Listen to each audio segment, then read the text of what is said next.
తన మాఫియాలో ఒకడైన తన మనిషి జనార్దన్ రావు ఇచ్చిన వీడియోను చూయించి ఆయన చేత ఒక వీడియో చేయించి ఆ వీడియోను IVRSలో చూయించి దాంట్లో మాజీ మంత్రి జోగి రమేష్ పేరు చెప్పించి ఆయనతో ఆ వీడియోలో ఉన్న వాయిస్కు మరికొన్ని వక్రీకరణలు జోడించి వాటిని ఉధృతంగా కూడా ప్రచారం చేయడం. ఇంతటితో కూడా ఆగిపోలా. ABN, ఈనాడు, TV5 వాళ్ళు రంగప్రవేశం చేసినారు. జనార్దన్ రావు అనే వ్యక్తి ఫోన్లో చాట్స్ అంట జోగి రమేష్తో అని చెప్పి అవి చూపించడం మొదలుపెట్టారు. చూడండి ఒకసారి, చేసేది వీళ్ళే.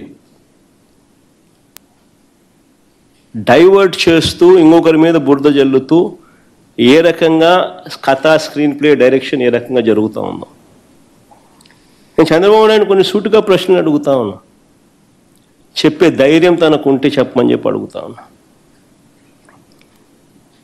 నకిలీ లిక్కర్ ఫ్యాక్టరీలు బయటపడ్డ తర్వాత మీరు ఎన్ని షాపుల్లో తనిఖీలు చేశారు? ఎన్ని నకిలీ లిక్కర్ బాటిళ్ళు పట్టుకున్నారు? ఏ షాపుల్లో గుర్తించారు? ఒకటిలా అన్ని షాపులు వీళ్ళయే, పట్టుకుంటే అన్ని చోట్ల దొరుకుతాయి కాబట్టి యాయి చేయరు. ఇదే జనార్దన్ రావు విదేశాల నుంచి వస్తూ ఉన్నప్పుడు వస్తున్నాడని చెప్పి మీకు తెలిసినాడు, మీ పేపర్లో మీరే రాసినారు 2 రోజులు ఆయన వస్తున్నాడని. మరి ఆయన ఎందుకు అరెస్ట్ చేయలేదు? ముందే అక్కడికి పోయి ఎందుకు అరెస్ట్ చేయలేదు? మామూలుగా మా వాళ్ళు ఎవడు పోయినా కానీ ఎయిర్పోర్ట్లలో లుకౌట్ నోటీసులు పెడుతున్నారు. ఈయనకు మాత్రం బెటరు. దర్జాగా ఆయన వస్తాడు.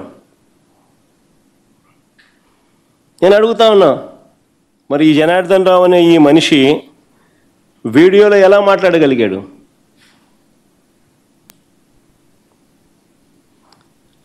ఆ వీడియోని ఎలా బయటకు పంపగలిగారు?